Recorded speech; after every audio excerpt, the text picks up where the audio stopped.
Est-ce que l'image me ressemble ou est-ce que c'est moi qui ressemble à l'image? Aujourd'hui, nous allons parler des projections et de l'effet miroir.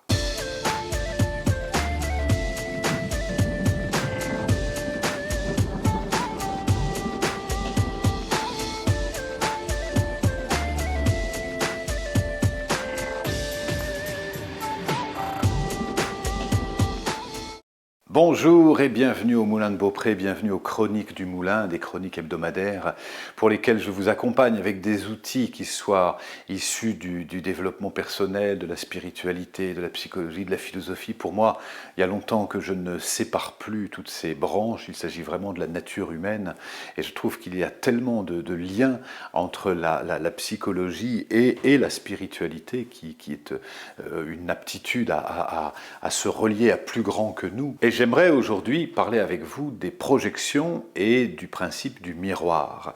Ça arrive sûrement que vous vous entendez vraiment bien avec certaines personnes et pas du tout avec d'autres, alors que d'autres amis vont bien s'entendre avec les secondes et pas du tout avec les premières. Ça peut vous arriver sûrement qu'une situation ne correspond pas à ce que vous attendiez, ne correspond pas à ce que vous espériez, parce que la projection est tellement forte.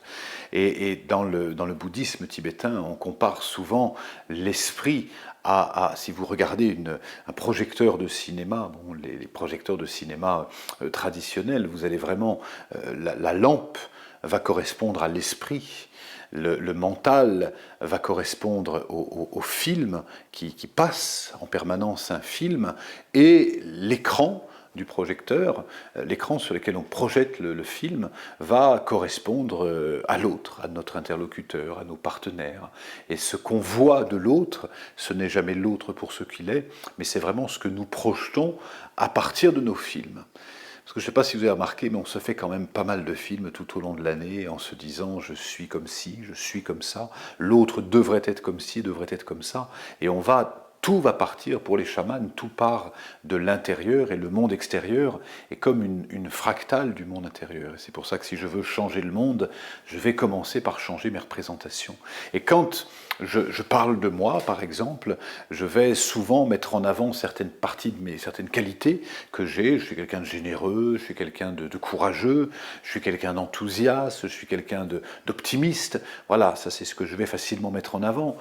Je vais plus difficilement mettre en avant que je suis aussi quelqu'un de lâche, quelqu'un de manipulateur, quelqu'un d'arriviste et quelqu'un de radin. Voilà, parce que c'est moins bon pour moi de dire ça. Donc du coup, ces quatre facettes dites négatives que je ne vais pas vouloir assumer, je vais les mettre dans les coulisses de mon inconscient, je vais les mettre dans la cave, je vais les mettre dans l'ombre, et c'est vraiment une partie de moi que je ne veux pas voir, parce que c'est une partie de moi pour laquelle je n'ai pas de tendresse et d'affection particulière.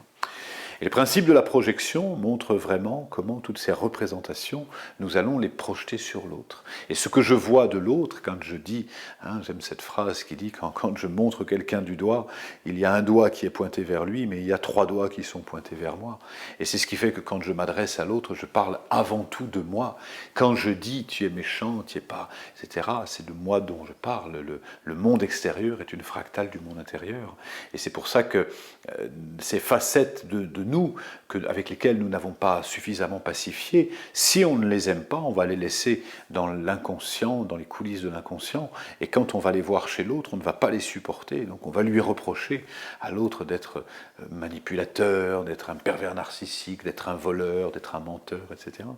Et c'est pour ça que le groupe ou le couple ou la relation humaine d'une façon générale est un laboratoire exceptionnel pour celui qui veut vraiment apprendre à se connaître et à se transformer.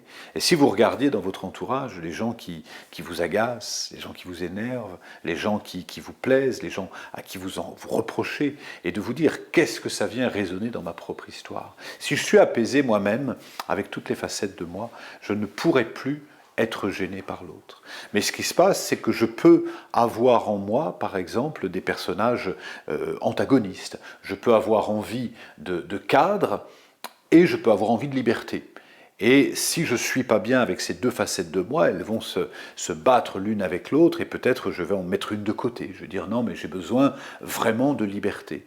Et je ne vais pas prendre conscience à ce moment-là que j'ai aussi besoin de cadre. Et donc cette partie de moi qui a besoin de cadre, je vais la refouler et je ne vais pas la supporter quand je vais la voir chez un autre qui lui va me dire ben, il faut mettre du cadre, mais j'ai besoin d'être libre, ah oui mais il faut un cadre, il est 6 heures passées, on ne peut pas continuer.